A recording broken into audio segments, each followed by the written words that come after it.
આજના બાળમાં છે ને આપણે થોડા મગ અને અહીંયા આપણે છે ને ચાલુ કરીએ છીએ. આજે ચોળી ઢોકળીનું શાક છે. ચોળી ઢોકળીનું શાક બનાવીએ છીએ. એને કુકરમાં બનાવીએ છીએ કે જલ્દી થઈ જાય. એમાં 1 ટેબલ સ્પૂન જેટલું તેલ નાખશું. ચોળી સમારીને ધોઈ લીધી છે એ નાખશું.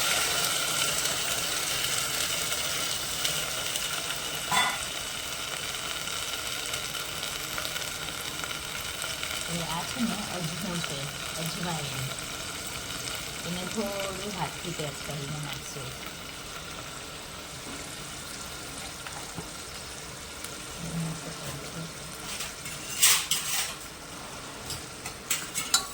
એને થોડું હલાવી લઈશું તેલમાં, એને થોડી વાર થવા દઈશું. ચોળી સરસ મજાની સોટે થઈ ગઈ છે. હવે એમાં મસાલા નાખીશું. હાફ ટેબલ સ્પૂન હલ્દી,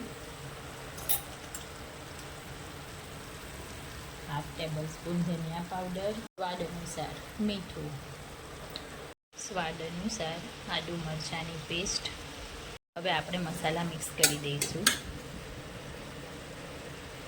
આપણે આ ઢોકળીનો લોટ બાંધીને તૈયાર રાખ્યો છે. એમાંથી ઢોકળી બનાવીને ચોળીમાં મૂકી દઈશું. ચોળી ડૂબે ને એટલું પાણી નાખવાનું છે આપણે, એટલે આપણી ઢોકળી એની અંદર થઈ જાય. આવી રીતે 2 હાથથી આમ કરી દેવાની. બહુ પાતળી વેલણથી વણીને કરશું ને આપણે તો કુકરમાં બોઇલ કરવાની છે ને એટલે તૂટી જશે. તો આવી રીતે હાથની 2 ચીપટીથી સરસ મજાની ઢોકળી થઈ ગઈ છે. થોડી થીક રાખશું એટલે બોઇલ કરીએ ને આપણે કુકરમાં તો એ બહુ મેશ નહીં થઈ જાય. આ બધી ઢોકળી આપણે લીધી છે, આપણે આમાં મૂકી દઈએ. આ જો આવી રીતે એક ઉબાળ આવી જાય ને એટલે એને આપણે આવી રીતે થોડી હલાવી દેવાની. જો છે ને દૂધ લાવીએ છીએ તો પણ હવે પછી બીજી આપણે એની અંદર મૂકવાની.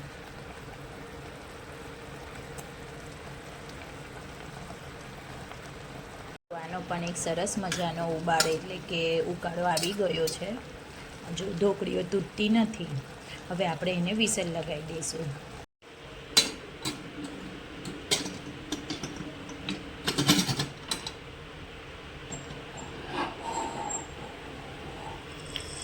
ત્રણ વિસલ આવે ત્યાં સુધી આપણે જો આપની ગરમા ગરમ ભાખરી પણ તૈયાર.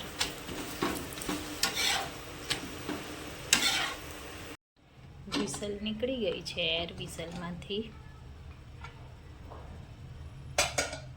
આ આપણી ચોળી ઢોકળી બનીને રેડી છે. આ સ્પેશિયલ છે ને તે ટિફિન માટે છે કે ભાઈ સવારે લેટ થતું હોય અને ટિફિન બનાવવાનું હોય તો ફટાફટ આવી રીતે ચોળી ઢોકળીનું શાક બનાવીને તમે આપી શકો છો. આ રેડી છે આજનું આપણું ભાણું. વાત કરેલી એમ રોજ મગ, મિષ્ટાનમાં ગુડ, ચોળી ઢોકળીનું શાક અને રોટલી.